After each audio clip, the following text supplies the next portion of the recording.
sunod-sunod ng pagkatalo ng katipunan sa Manila. Hindi magtagal, tuluyan ang pagkabansa. Hindi magandang reputasyon nito. Ang tingin sa kanila ay mga tinusan, mga bandito!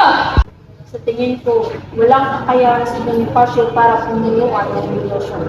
Kailangan natin ng bagong liderato. Magsagawa tayo ng isang halalan. Imbitahin natin si Bonifacio. Bago natin pag-usapan ang planong pagtitibay ng depensa, dapat sigurong posisyonan muna natin kung sino ang dapat mamuno dito sa kanila. Magkaiba ang gusto ng magdiwang at magdalo. Kaya nga tayo sinamahan ng Supremo para ayusin natin ang mga problema. Pwede natin itanong sa kanya kung ano ang mas mabuti para sa katipunan. Nasaan si Emilio? O walang galang na mataas ang tingin ko sa Supremo. Siya ang nagpasimuno ng revolusyon. Pero kung sa pagpapabuti ng katipunan, ang pag-usapan, sunod-sunod ang pagkatalo ng katipunan sa Manila. Kailangan natin magtatag ng isang gobyerno. Ngunit ang katipunan ang tumatayong gobyerno natin. Mayroong tayong mga batas na dapat nating sinusunod. Tandaan niyong lahat na hindi tayo aabot sa pinalalagyan natin kung hindi dahil sa revolusyon na inumpisahan ng katipunan. Para maging patas at sa ngalan ng demokratiko, ating bigyang galang ang karapatan ng ating mga kapatid na kung sino ang karapat-dapat na maging pinuno ng ating gobyerno. Tayo ay magsagawa ng isang halalan. Kung magtatag ng bagong gobyerno, walang ibang dapat na mamuno kundi ang Supremo dahil siya ang nag-organisa at nagplano ng revolusyon. Nanganganib na ang bayan sa Cavite.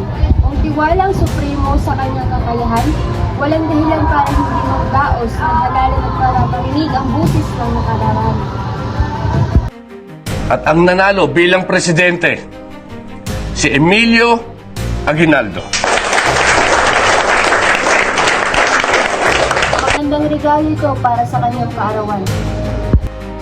Dahil si Andres ang nakakuha ng pangalawang pinakamaraming boto, marapat lang na siyang italagang pangalawang presidente. Kailangan marinig ang boses ng karamihan.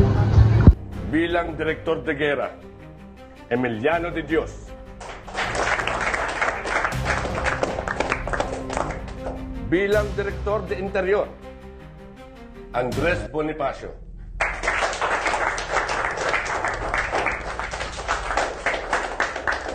Saglit lamang, hindi maaaring hawakan ni isang hindi nakapagtapos ng abogasyong posisyong ito.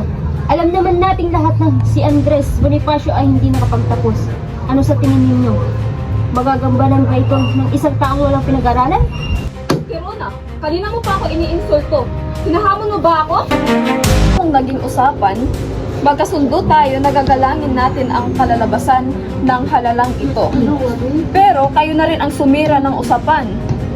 Bilang supremo ng katipunan, pinapawalang bisa ko ang halalang ito. Dahil sa pagsunod sa ating ni Bonifacio, ay baka maging simula ito ng paghiwalay sa ating hanay. Papanig kay Bonifacio, hindi sumusunod sa ating katipunan.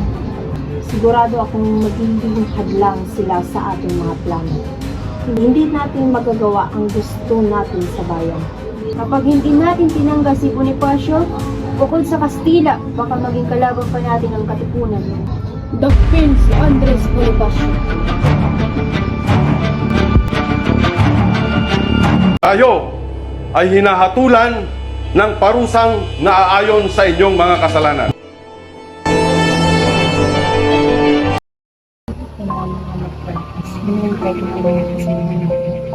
Sabihin mo sa kanila.